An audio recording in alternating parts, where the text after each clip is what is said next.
I lost my mother to illness when I was in elementary school. My father was the one who worked hard to raise me. I loved my gentle father dearly. When I married my husband Ethan, my father shed tears and said, "Please, take good care of Lily." My only concern was Ethan's parents. Both my father-in-law and mother-in-law graduated from prestigious private universities. They were true elites. Father-in-law established his own company when he was young and literally made a fortune in one generation. However, not long after we married, the company went bankrupt. It was because mother-in-law, who was registered as an executive, spent too much of the company's money. My desperate in-laws suggested moving in together. "Clearly, we're going to have children, and we can't afford to support you," Ethan argued. Listening to my husband's words, I sighed with relief. Unless there was a need for caregiving, I wanted to avoid living with my in-laws. It seemed my husband felt the same. Then father-in-law yelled, "Are you repaying the kindness of raising you with ingratitude?" Mother-in-law began to cry.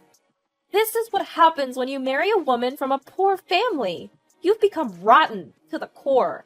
My in-laws wanted to live together. We wanted to avoid it. The conversation got nowhere. "It's really impossible to live together, but maybe we can send some money." My husband said that, and I glared at him. But paying money meant we wouldn't have to live together. I chose the option that would lighten my mental burden, persuaded by my husband. However, this was the beginning of our troubles. The agreement was to provide $300 a month, but they kept asking for additional money every month, saying, "We can't pay for medical bills and medicine," or "My back hurts, so I need to go to a chiropractor." I had my doubts about whether this was true, but I didn't feel like going to check. If we refused, they might bring up living together again. I grappled with frustration, but endured the constant begging for money. Our finances were barely making ends meet every month. That's why I started working part-time at a bar, leaving my young son Noah at the childcare center. The bar paid well, and they would let me take home leftover food. Somehow, we managed to stabilize our finances. And when Noah turned 10, my husband was ordered to transfer by his company. Since the transfer was to a rural area, Noah and I considered moving with him. But my husband said, "It's better to be near your father," and thought of my father, who lived alone. My father's house was about 20 minutes away by train. The transfer location was at a distance that required the use of a bullet train. I decided to rely on my husband's words. While I was working at the bar, my father would take care of Noah. He seemed happy to spend time with his grandson. I would take home food from the bar, and my father, Noah, and I would gather around the dining table.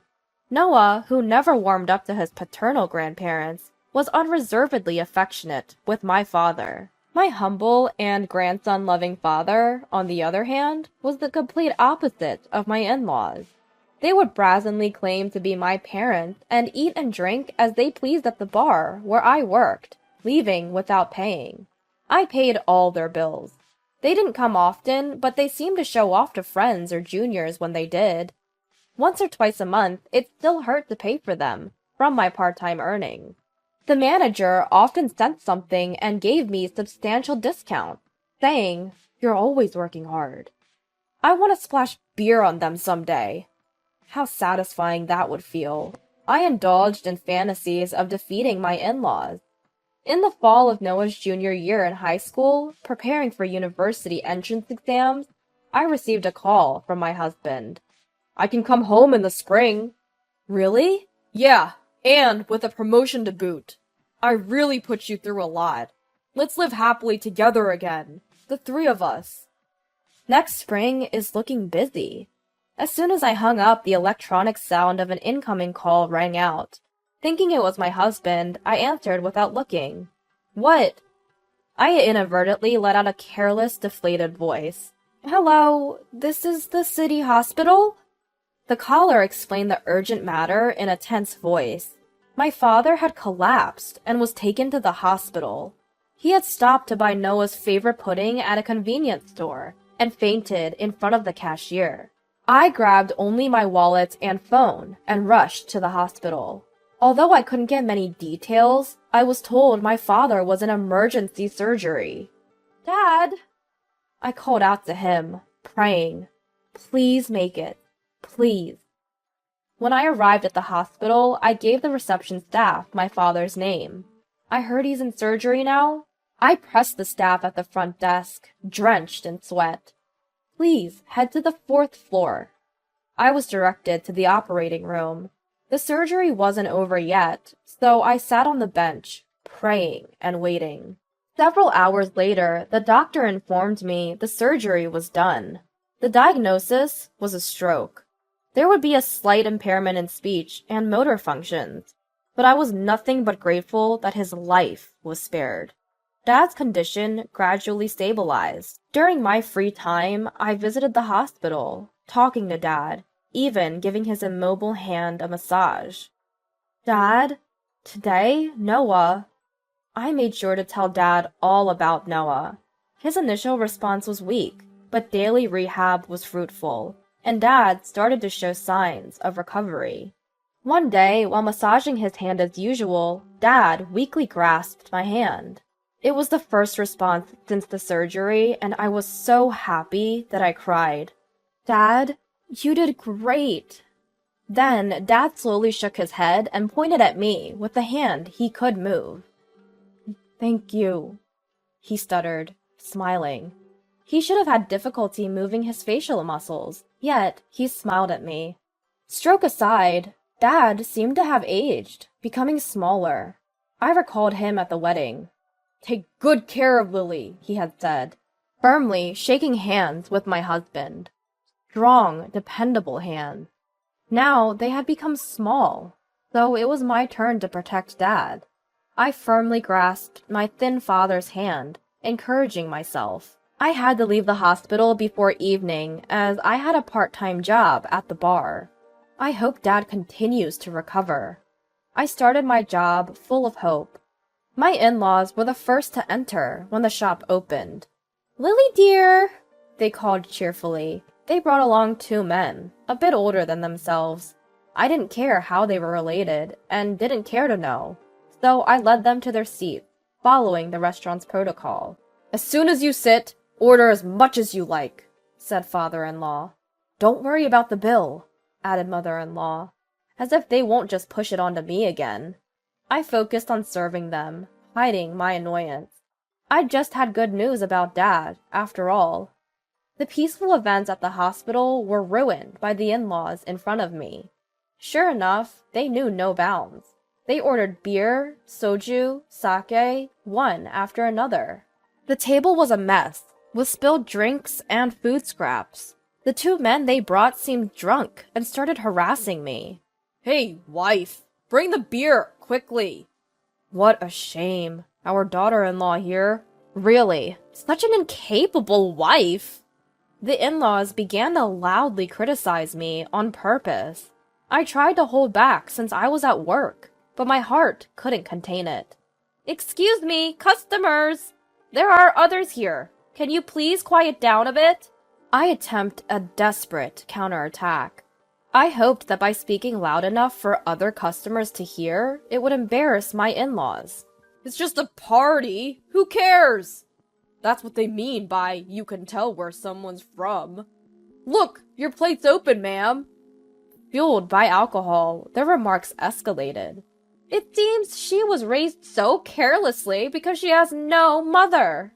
I was so entangled by my mother-in-law's words that I couldn't respond. I was already holding back at the edge of my limits from having my daughter Noah insulted. But now they're even mentioning my late mother. I've always wanted to splash beer on them. Imagining defeating my in-laws like this had become part of my daily routine. That day, I was virtually pouring a bottle of flat beer over their heads. In my imagination, of course. And in January, Noah was accepted into his first choice private university. On the day of the acceptance announcement, my husband also called and brought the happy news that he could come home the day before Noah's graduation ceremony. We would both be attending Noah's graduation. The night of the graduation, we had planned to celebrate Noah's success and my husband's promotion at the bar where I worked.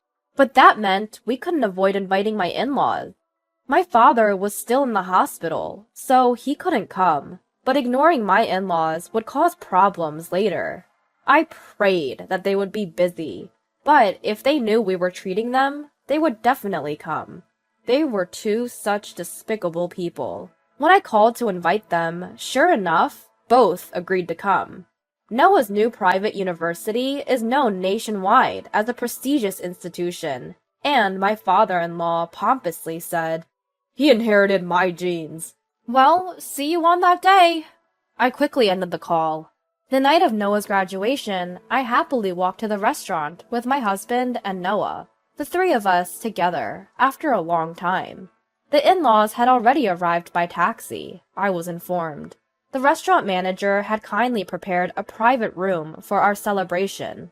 Just thinking about my in-laws made my stomach ache. Still, I decided to smile as much as possible in front of the family and entered the restaurant. We took our seats and toasted with bottled beer for the adults, juice for Noah. "Noah, congratulations!" My husband smiled warmly at him.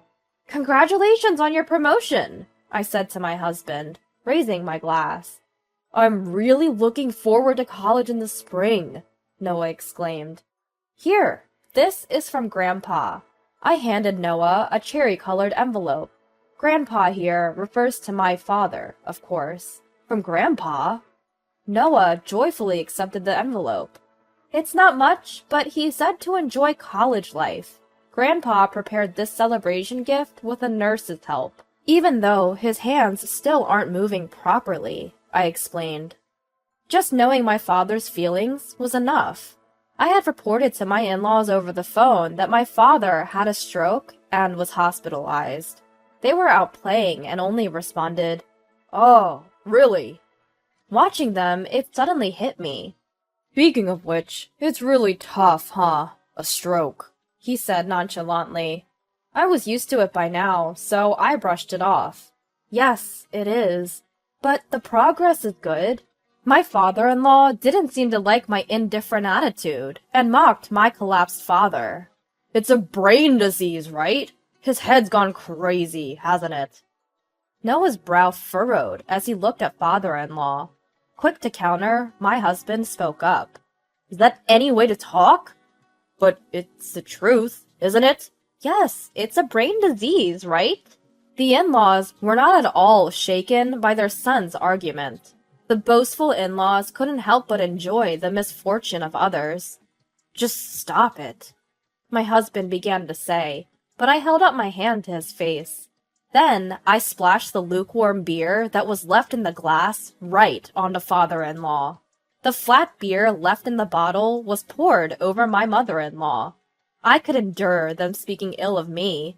If it doesn't reach Noah's ears, I can bear it. But I couldn't stand to hear them say that my father, who had raised me with all his might, was crazy.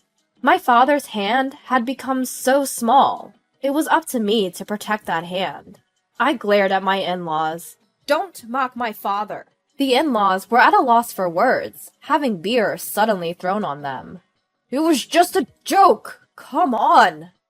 Father-in-law retorted in a low voice.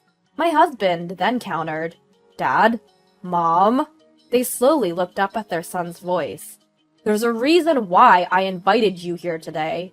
My husband pulled out a single note from his wallet. He placed it where the in-laws could see, like a slap in the face.